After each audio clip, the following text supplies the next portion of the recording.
Hello and welcome back.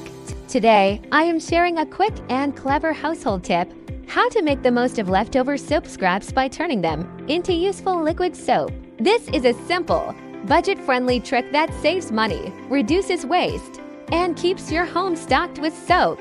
First, gather your soap scraps, those little pieces that are too small to use in the shower or at the sink. Don't throw them away. Instead, collect about 250 milliliters or half a pint of soap scraps. Next, add them to a heat-proof container with 250 milliliters of hot water. Stir well until the scraps start to melt and blend with the water. To make the soap extra effective, add 3 milliliters, about half a teaspoon, of borax. This will boost its cleaning power. Once everything is mixed, let it cool down completely. As it sets, you'll have your own homemade liquid soap ready to use around the house. You can pour the mixture into a pump bottle for hand washing.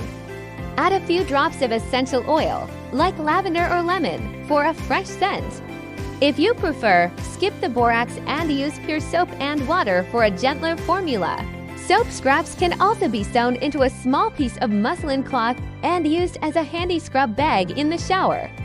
And that's it, a simple, sustainable way to reuse leftover soap scraps. If you found this household tip useful, don't forget to like, share, and subscribe for more easy cleaning and cooking tips.